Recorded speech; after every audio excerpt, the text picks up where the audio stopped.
The winning bid for a historic collection of photographs from the magazine's Ebony and Jet came in at $30 million. The archive, containing 4 million images, is considered to be the most valuable documentation of African American history of the 20th century.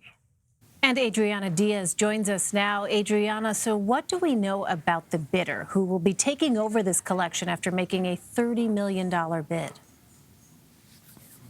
Well, Elaine, there was so much intrigue about this auction because it was private. It was held behind closed doors at a law firm, and there was no information about who the bidders were.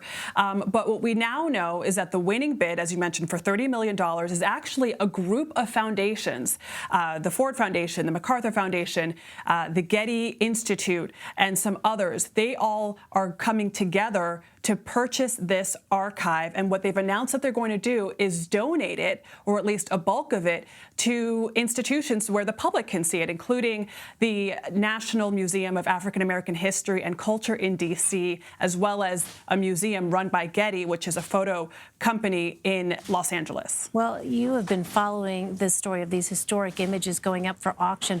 Walk us through the backstory of this archive and how it ended up for sale.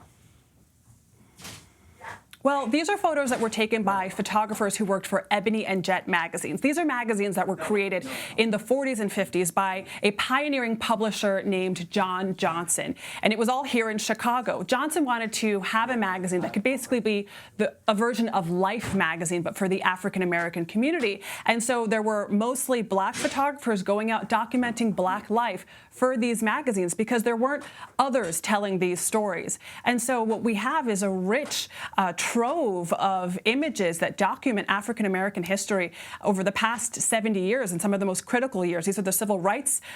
This is during the civil rights era. And actually, one of the photos that was taken that was published in Jet magazine was a photo of Emmett Till. This was actually a photo of this 14-year-old boy. It was an open casket photo of him showing his deformed face. It's a disturbing image, but he was lynched when he was in Mississippi in 1955. This is a boy from Chicago who was in Mississippi visiting relatives, and that lynching of the 14-year-old boy who was attacked because of suspicions that he had flirted with a white woman was really a catalyst for the civil rights movement. And Rosa Parks actually said that she was thinking of Till when she decided not to get up from her seat on the bus. So this photo archive is not just historic, but it really it's invaluable. And they placed a number on it, $30 million, but this is what many people repeatedly have said is the most valuable documentation of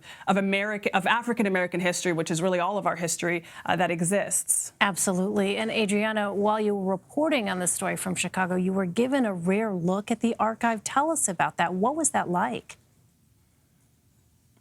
Elaine, it was incredible. So they gave us an address. They told us we couldn't film the outside of the building. It was a nondescript building in kind of a quiet, forgotten part of the city, a very industrial part of the city. And they didn't want us filming the building because they don't want anybody to know where these photos all are. These are 40 million images, as we now know, worth tens of millions of dollars. And you take this rickety service elevator upstairs to where the archive is held. And so they're in 2 rooms full of file cabinets and cardboard boxes that are hand labeled. And so it's all organized alphabetically. We were taken around by the archivist, a woman named Vicki Wilson, who is lovely. And she was the steward. She is the steward of all of these photos and has helped organize them by name in alphabetical order. So we were in the M hallway and we saw Malcolm X and Martin Luther King and Muhammad Ali, and you get to the L's, Patti LaBelle, and it was just an incredible trip through history. Yeah, it's just amazing to see you and to imagine, in this age of digital everything, to have these precious photos and have them survive in the decades and the care and attention that's been given to ensure that they are going to be something that the public can see as well. That's really been fascinating to hear about as well. Tell us what the reaction to this sale has been like, because as you point out, I mean, this is really about all of our history. Well, Elaine, you're absolutely right. And the point that you just brought up is really interesting because this happened. Most of these photos were taken before the digital era. So these are the only copies that exist. So precious. It's 1 million physical photos and 3 million negatives. And so part of why this is so important is because these are the only copies. There aren't digital backups. And so the response has been overwhelmingly positive. We were in the courtroom today in bankruptcy court, a place I hope to never need to go back to again.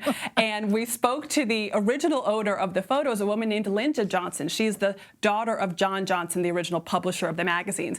And even though these were her photos that she had to give up because of the bankruptcy and everything, she said this is a happy day. She said that she was so happy because the photos were not going to be behind closed doors. It weren't going to end up in private hands. That was a huge concern when this auction was announced because the question was, where are these images going to end up? And now that we know that they're going to be in the public sphere, Getty's representative in court today said that they were planning on digitizing the photos so that they could be preserved for all time, so the public could see them. That had a huge reaction. The Smithsonian tweeted that it is thrilled about this because, of course, the African American Museum in D.C. is going to get a bulk of those photos. So it's been very positive. Even the judge himself and a federal bankruptcy judge, you know, he was an interesting character, but even the judge himself called this a home run because it was the perfect buyer for this kind of asset. All right, Adriana Diaz reporting in Chicago for us. Adriana, thank you so much. Thanks, Elaine.